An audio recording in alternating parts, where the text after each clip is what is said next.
Hey guys, welcome to the guide YouTube channel. This is Gurpreet Kaur, your GS teacher. तो guys, जैसा कि हमने अभी तक कवर कर लिया है अपना मॉडर्न पीरियड, उसके बाद जब हम देखते हैं तो आता है आपका पोस्ट मॉडर्न पीरियड। तो आज का जो हमारा टॉपिक है वो है बेसिकली आपका post modern period.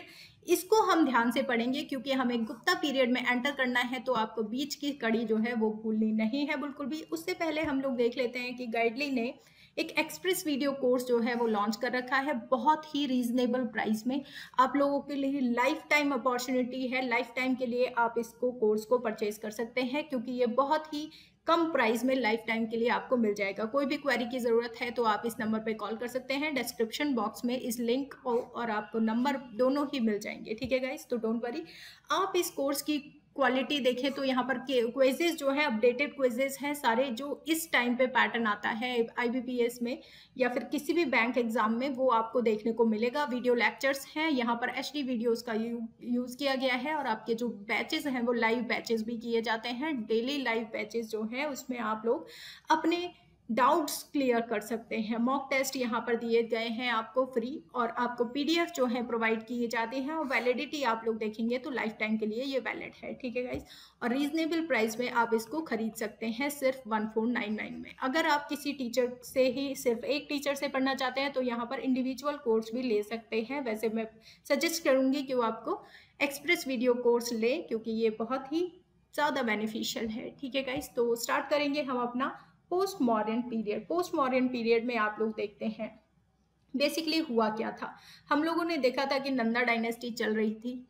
Nanda dynasty के बाद क्या होता है कि आपके जो चाणक्य हैं, चाणक्य ने ठान लिया कि मैं इस साम्राज्य को हरा कर रहूंगा क्योंकि उनकी बहुत ज़्यादा बेइज्जती कर दी गई थी। और उसके बाद उन्होंने देखा चंद्रगुप्त मौर्य को और उनको पूरी तरह ट्रेन किया। और आप अगर भारत की स्थिति देखें तो सबसे पहले उन्होंने मगध पर आक्रमण किया था, लेकिन मगध पर वो असफल रहे थे। इसीलिए उन्होंने सोचा कि छोटे छोटे किंगडम को अपनाते हैं, उनको अपना दोस्त बनाते हैं या फिर उनको पराजित करके अपने अंडर ले लेते हैं। तो सबसे पहले उन्होंने नॉर्थ वेस्टर्न पार्ट में इंडिया के ये जो है पहला हमला माना जाता है, वैसे पहला हमला, लेकिन ये है तो दूसरा हमला, ठीक है। तो इन्होंने हमला करा और यहाँ पर जो इंडो ग्रीस यहाँ पर जनरल रह रहे थे, सेल्यूकस निकेटर को हराकर यहाँ पर अपना साम्राज्य स्थापित कर दिया। धीरे धीरे वो सेंटर में आ गए और नंदा डायनेस्टी को हिलाकर रख दिया। और पूरी तरह जो है यहाँ पर नॉर्थ इंडिया में आप देखेंगे चंद्रगुप्त मौर्य ने अपना साम्राज्य यहाँ पर स्थापित कर दिया था, ठीक है। बिंदुसार ने क्या किया है, बिंदुसार उनके बाद उनके बेटे का साम्राज्य आता है और वो धीरे धीरे जो है साउथ इंडिया में भी अपना साम्राज्य बढ़ाते जाएंगे। और फाइनली अशोका के आने पर पूरा भारत एक समझुट हो जाएगा और आप देखेंगे कि बहुत बड़ा साम्राज्य जो है वो बन चुका है, ठीक है। अब बात आती है कि अशोका के बाद क्या हुआ। अशोका के बाद जो हमारे रूलर्स आए हैं वो इतने स्ट्रांग नहीं आए थे, ठीक है। तो उन्हीं के बारे में जो है थोड़ा सा हम देखेंगे कि बाद में क्या हुआ, कि मॉडर्न पीरियड का अंत कैसे होता है। बेसिकली क्या होता है कि आपके जो कुछ नेटिव स्टेट्स हैं, कुछ फॉरेन स्टेट्स हैं, अब जो है ये टूटना शुरू हो जाएगा। आपने देखा कि पूरा भारत जो है एकजुट हो गया था अशोका के टाइम पर, जब उन्होंने कलिंगा वॉर जीत लिया। और कलिंगा वॉर जीतने के बाद धर्म को अपनाया और सभी राजाओं को ये नीति को बताने की कोशिश की कि लड़ाई झगड़े से कोई फायदा नहीं है। लेकिन बाद में क्या होता है कि भाई कोई ना कोई छोटे राजा जो हैं अब खुदकना तो शुरू करेंगे ही। तो आपके नेटिव रूलर्स हैं, कुछ यहाँ पे फॉरेन स्टेट्स हैं, तो दोनों को समझने की कोशिश करेंगे। यहाँ पर सबसे पहले आपके आते हैं नेटिव स्टेट्स। तो नेटिव स्टेट्स में सबसे पहले आपके आएगी शुंग डायनेस्टी। तो शुंग डायनेस्टी कैसे स्टार्ट होती है, आप देखेंगे कि आपके ईस्टर्न पार्ट में शुंग अंपायर जो है वो एस्टेब्लिश होती है। कैसे एस्टेब्लिश होती है, यहाँ के जो मॉडर्न पीरियड के लास्ट रूलर हैं उनका नाम आपको याद रखना है, जो कि है आपके वृहद रथ को मारकर जो हमारे पुष्यमित्र शुंगा हैं, ये इनके चीफ कमांडर थे वृहद रथ मौर्य इनका नाम है। तो इनका नाम आपको याद रखना है, मोस्ट इंपॉर्टेंट चीज है ये आपके लिए, ठीक है। और आप देखेंगे पुष्यमित्र शुंगा ने मार के शुंग अंपायर जो है वो स्टेब्लिश कर दिया है। उनके बाद आएंगे अग्निमित्र। तो अग्निमित्र जो है उनके बारे में एक क्वेश्चन आपका पूछा जाता है, वो क्या है कि आपके कालिदास का नाम आपने सुना है। कालिदास की एक रचना है जिसका नाम आपको याद रखना है, रचना का भी और उसके रचयिता, तो दोनों का ही नाम आपको रखना है गाइस। यहाँ पर है, आपको मैं पूरा लिख कर दिखा देती हूँ, मालविका अग्निमित्र, ठीक है, मालविका अग्निमित्रा। तो इसके रचयिता है हमारे कालिदास जी। कालिदास ने जी ने जो ये इसमें अग्निमित्रा का वर्णन किया है वो यही अग्निमित्रा है। ये पूछा जाता है कौन सी डायनेस्टी, कौन सी एम्पायर से रिलेट करते हैं, शुंगा एम्पायर से रिलेट करते हैं। ठीक है, फिर बात आती है इनके लास्ट रूलर की। तो लास्ट रूलर जो है ये यहाँ देवभूति है, ये बात आपको याद रखनी है। ठीक है, अगली बात करते हैं हम लोग। अगली बात आती है आपकी कंवर डायनेस्टी की, जो कि आपके लास्ट रूलर देवभूति के, यहाँ पर भी वही हुआ है कि कंवर डायनेस्टी कैसे स्टार्ट हुई है। जो देवभूति हैं लास्ट रूलर यहाँ पर, वो उनके चीफ कमांडर जो है वासुदेव ने इनको मारकर गद्दी पर हासिल कर लिया है, यानी कि कंवर डायनेस्टी जो है यहाँ पर स्टार्ट हो गई है। लास्ट रूलर का नाम बेसिकली यहाँ पर इंपॉर्टेंट है सुसरमल। क्यों इंपॉर्टेंट है? क्योंकि इसके बाद जो अगली डायनेस्टी आएगी वो इनको मारकर आएगी। ठीक है, तो कि वो आती है सतवाहना डायनेस्टी। लेकिन एक छोटी डायनेस्टी जो है वो हमें यहाँ पर पढ़नी होगी। कौन सी डायनेस्टी, अभी हम देख लेते हैं उसके बारे में, जो कि है आपकी चेती डायनेस्टी ऑफ कलिंगा। तो कलिंगा, जैसे कि आपने देखा था कि अशोका ने कलिंगा वॉर जीत कर क्या किया था, यहाँ पर बहुत ही नरसंहार देखा और उन्होंने धर्म की उत्पत्ति की।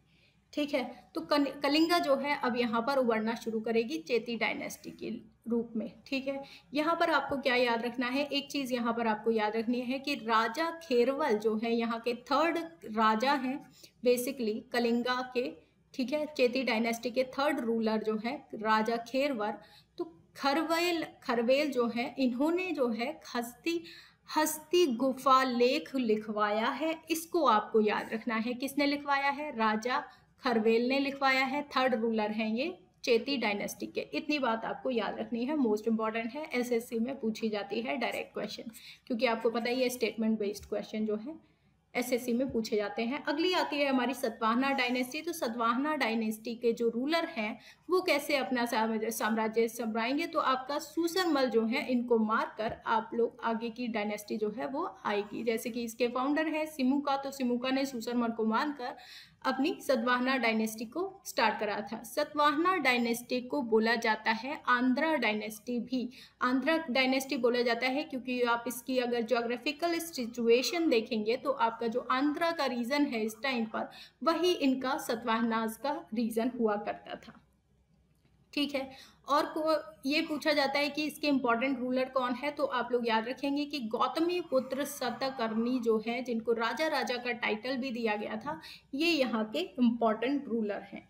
ये आपको इतनी बातें याद रखनी है सतवाहना डायनेस्टी के बारे में। और लास्ट रूलर जो है उनका नाम भी आपको याद रखना है, पुलामई थर्ड। पुलामई थर्ड जो है वो भी यहाँ पर इंपॉर्टेंट क्वेश्चन बनता है सतवाहना डायनेस्टी के लास्ट रूलर। ठीक है, अब ज्योग्राफिकल कंडीशन, जैसे कि हमने देखा कि आपका सतवाहनाज का जो है कंडीशन यहाँ पर आप लोग देखेंगे, इतना आपका सतवाहनाज का था। ठीक है, सुंगा डायनेस्टी जो कि आप यहाँ पर देख रहे हैं सुंगा डायनेस्टी है। ठीक है, जो कि आपके थोड़ा सा ईस्ट में है। यहाँ पर आप और भी देखेंगे जो कि ये आप देख रहे हैं इंडो ग्रीक्स का, तो यहाँ पर इंडो ग्रीक्स का शासन जो है आगे को हम लोग देखेंगे। ठीक है, जो कि आपके फॉरेन इन्वेडर्स थे, और भी चीज़ें हम लोग देखेंगे। और यहाँ पर आप देखेंगे थोड़ा सा साउथ में देखेंगे तो चोलास, आपके चेरास, यहाँ पर चेरास थे, और आपके पांड्यास, ये आपके तीन डायनेस्टी आपस में ही लड़ते रहते थे टेरिटरी को लेकर। ठीक है, तो ये इनकी आपस की लड़ाई चलते रहती थी। तो आगे देखते हैं हम लोग इसके फॉरेन स्टेट्स जो कि इस टाइम पर हावी हो रहे थे। ठीक है, तो यहाँ पर सबसे पहले हम बात करते हैं इंडो ग्रीक किंगडम की। तो इंडो ग्रीक में आपको एक रूलर का नाम यहाँ पर सबसे ज़्यादा इंपॉर्टेंट आपका बनता है, और इनकी टाइमलाइन भी, जो कि है आपके मिनेंडर। मिनेंडर को बुद्धिज्म अपनाने के लिए उकसाया था नागसेन ने। नागसेन ने एक पुस्तक भी लिखी है, उसके बारे में भी आपको याद रखना है, मिलिंद पन्हो। इसके बारे में भी मैं आपको कई बार बता चुकी हूँ, तो इसके बारे में आपको याद रखना है। मिलिंद पन्हो जो है वो किसने लिखी थी? नागसेन ने लिखी थी, नागसेन ने। ठीक है, और इन्होंने ही इनको बुद्धिज्म अपनाने के लिए कहा था, और इन्होंने मिनेंडर के मन में बहुत सारे सवाल थे जिनके सवालों का आंसर नागसेन ने दिया था, और इसी का ही संकलन आपको मिलिंद पन्हो में मिलता है क्वेश्चन आंसर बेसिस पे।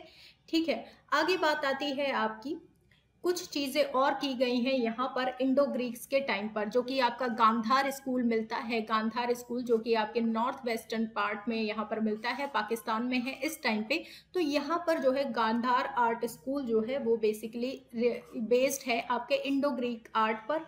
और इसके बारे में आपको और भी चीज़ें जो हैं कुछ याद रखनी है इंडो ग्रीस के बारे में। जैसे कि एक क्वेश्चन आता है कि कॉइन्स का जो उद्गम है वो किसने कराया था, तो इंडो ग्रीक्स ने सबसे पहले इंट्रोड्यूस कराया था कॉइन्स को, जो कि ट्रू कॉइन्स बोले जाते हैं।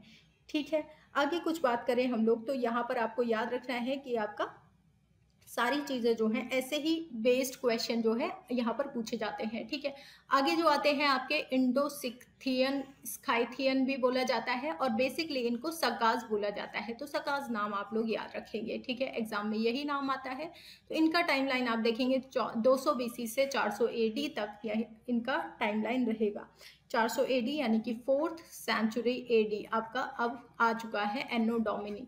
एनो डोमिनी का मतलब है कि आप टाइम लाइन के 0 के बाद, यानी कि अब टाइम प्लस में चलेगा, यहाँ पर टाइम माइनस में चल रहा था। ठीक है, टाइम तो माइनस में नहीं चल रहा था, लेकिन जो आपके नंबर हैं वो आपके माइनस में चलते हैं। ठीक है गाइस, तो आगे देखेंगे हम लोग सका डायनेस्टी। तो सका डायनेस्टी जो है यहाँ पर, या फिर आपका जो सकाज है वो बेसिकली आपके वेस्टर्न इंडिया में यहाँ पर ग्रो करेंगे। वेस्टर्न इंडिया का पार्ट है यहाँ पर, यानी कि ठीक है। जो सकाज हैं बेसिकली आपको क्या याद रखना है इनके बारे में, जैसे कि बोला जाता है कि यहाँ पर बेसिकली आप देखते हैं कि विक्रम इरा सुना जाता है। तो विक्रम इरा क्यों सुना जाता है, क्योंकि विक्रमादित्य ने यहाँ पर सकाज को हरा दिया था और एक विक्रम इरा का उद्गम किया था। तो ये बेसिकली आपका यहाँ पर याद रख सकते हैं आप लोग। और इस इवेंट को बेसिकली क्या बोला जाता है, आपका 57 BC में ये बेसिकली इवेंट हुआ था। ठीक है गाइस, तो ये आप लोग याद रखेंगे। और मोस्ट जो आपके यहाँ पर इम्पॉर्टेंट राजा हैं, यहाँ पर मैं इंक थोड़ा सा मिटा देती हूँ आपके लिए। तो इंक मिटाने के बाद हम देखते हैं कि जो इम्पॉर्टेंट राजा है वो है आपके रुद्रदमन। रुद्रदमन यहाँ पर इम्पॉर्टेंट चीज़ जो है राजा है, जिन्होंने आपका जूनागढ़ स्क्रिप्ट लिखवाई थी, जो कि आपकी पहली संस्कृत स्क्रिप्ट है, पहली बात। और दूसरी बात, ये बहुत ही बड़ी भी है। ठीक है, और इन्होंने सुदर्शन लेक को जो है रिकंस्ट्रक्टेड कराया था। देखिए, सुदर्शन लेक को लेकर यहाँ पर बहुत सारे क्वेश्चन पूछे जाते हैं। बेसिकली आपका जो कंस्ट्रक्ट कराया था, जो कंस्ट्रक्शन कराया था वो कराया था पुष्यगुप्ता ने, पुष्यगुप्ता। ठीक है, पुष्यगुप्ता ने इसको कंस्ट्रक्ट कराया। तो फिर आप देखेंगे, आगे देखते हैं कि इसको कंस्ट्रक्शन हो गया, तो आप इसके बाद जो है इस पर डैम बनेगा। तो डैम इस पर अशोका डायनेस्टी में बनेगा, अशोका के टाइम पर बनेगा डैम। ठीक है, इस रिवर पर। और दूसरी बात जो है, जो पहली बार इसको रिकंस्ट्रक्ट कराया गया डैम को, तो फिर आप लोग देखेंगे कि इसको किसके अंडर कराया गया, तो वो कराया गया था आपका यहाँ पर इनके द्वारा। ठीक है, रुद्रदमन के द्वारा। और दूसरी बार जो कराया गया है वो स्कंदगुप्त के द्वारा कराया जाएगा। दूसरी बार आपका स्कंदगुप्त के द्वारा, जो कि आप लोग गुप्ता पीरियड में पढ़ेंगे। ठीक है, तो ये 4 चीज़ें जो हैं, 4 फैक्ट यहाँ पर पूछे जाते हैं। कोई भी फैक्ट आपसे पूछा जा सकता है। ठीक है गाइस, तो आगे बढ़ते हैं हम लोग। तो फिर आगे आती है आपकी पार्थियंस। तो पार्थियंस कौन थे बेसिकली आपके, ये कहाँ से आए थे, ये भी हम लोग जानेंगे। ये क्या है, आपके बेसिकली ईरान के लोग थे, ये आपको याद रखना है। ईरान के लोग थे, और ये जो है सकाज के बाद यहाँ पर रिप्लेस करके आए थे। इंडो ग्रीक को किसने रिप्लेस किया था, यहाँ पर सकाज ने। ये आपको याद रखनी है चीज़ें। आगे आप लोग देखेंगे कि इसमें जो इम्पोर्टेंट रूलर हैं वो हैं आपके गोंडोफर्नेस। गोंडोफर्नेस जो है, ये क्यों इम्पोर्टेंट है कि यहाँ पर जो है सेंट थॉमस आए थे, जो कि आपके किसके लिए, क्रिश्चियनिटी का प्रचार करने के लिए आए थे, सेंट थॉमस। तो ये आपको याद रखना है बेसिकली आपको इनके बारे में। ठीक है, आगे बढ़ते हैं। आपके आते हैं कुशान्स। कुशानास के बारे में आपको इंपॉर्टेंट चीज़ें जो हैं वो कुछ यहाँ पर बनती हैं, जो कि आप देखते हैं कि आपका ग्रीक्स जो हैं और आपके पार्थियंस जो हैं, उनके बाद कुशानास का आया था। ये बेसिकली आपके चाइना की तरफ से आए थे, यानी कि नॉर्दर्न पार्ट से आप देखेंगे यहाँ पर। ठीक है, बेसिकली ये कश्मीर साइड में आपको बसते हुए दिखाई देंगे। यहाँ के जो इम्पोर्टेंट रूलर हैं वो हैं आपके कनिष्का। कनिष्का की टाइमलाइन भी आपको याद रखनी है, जो कि 78 से 101 AD तक ये रहेंगे। ठीक है, इन्होंने ही स्टार्ट कराया था आपका साक इरा। साक इरा का स्टार्ट कराया था, और ये बेसिकली आप देखेंगे कि आपका 78 AD से ही इनका स्टार्ट होता है। ठीक है, साक एरा जो कि आपका गवर्नमेंट ऑफ इंडिया भी यूज़ करती है। साक एरा या कैलेंडर जो यूज़ करते हैं वो गवर्नमेंट ऑफ इंडिया के द्वारा साक संवत ऐसे बोला जाता है, साक संवत। तो ये जो है बेसिकली आपके कुषाण में कनिष्का के द्वारा ही चलाया गया था। ठीक है, इन्होंने बाद में जो है बुद्धिज्म को अपना लिया था, और बुद्धिस्ट की जो 4th काउंसिल है वो आप देखेंगे कि कहाँ पर किसने कराई है, कनिष्का ने कराई थी, कश्मीर में ही कराई थी। ठीक है, लास्ट रूलर का नाम आपको याद रखना है, वासुदेव है। ठीक है गाइस, इतनी बातें थी आपकी इन रूलर्स की। इनके बाद जो इम्पोर्टेंट चीजें कुछ पूछी जाती हैं उनके बारे में हम लोग डिस्कस करते हैं, जो कि आगे आता है आपका स्कूल्स, जो कि आर्ट स्कूल्स हैं। 3 आर्ट स्कूल्स हैं बेसिकली आपको याद रखने के लिए यहाँ। तो सबसे पहले बात करते हैं अपना Gandhara school of art. Gandhara school of art की बात करें तो ये आपका शकाज और कुशांस ने बेसिकली स्टार्ट कराया था, और स्टार्ट तो पहले ही हो चुका था, लेकिन यहाँ पर आप लोग देखेंगे कि गांधार स्कूल का जो यहाँ पर आपने देखा कि इंडिया की पोजीशन, तो नॉर्थ वेस्ट पार्ट जो है यहाँ पर हमने देखा था कि पाकिस्तान में है, आपको मिलेगा ये गांधार स्कूल ऑफ आर्ट।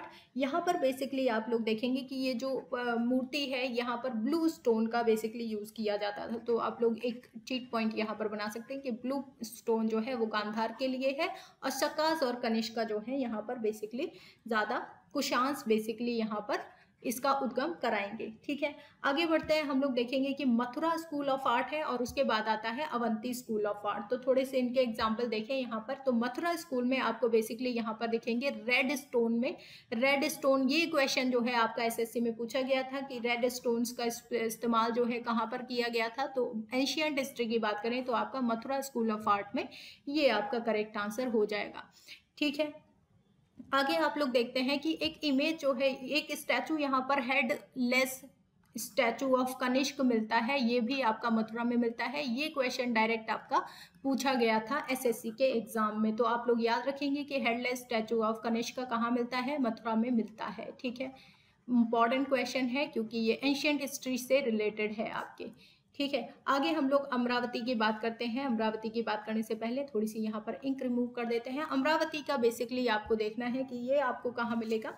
यहाँ पर आप देख सकते हैं इसकी इमेजेस, जो कि आप बुद्धा की बेसिकली स्वास्तिक की इमेज जो है यहाँ पर देखने को मिलती है। तो यहाँ पर आप लोग याद रखेंगे कि स्वास्तिक इमेज या फिर बुद्धा की एक ह्यूमन के रूप में स्टैचू जो मिलती है वो अमरावती में पहली बार देखने को मिली थी। ये आपको बेसिकली क्वेश्चन पूछा जाता है। ठीक है गाइस, तो इतना ही था आज के लेक्चर में। मिलते हैं अगली बार। वीडियो पसंद आई है तो लाइक करें और शेयर करें अपने फ्रेंड्स के साथ, और सब्सक्राइब करना ना भूलें गाइडली यूट्यूब चैनल को। बेल आइकन दबाना ना भूलिएगा ताकि आपको टाइम पर नोटिफिकेशन मिलते जाएं। Thank you guys, bye bye, take care.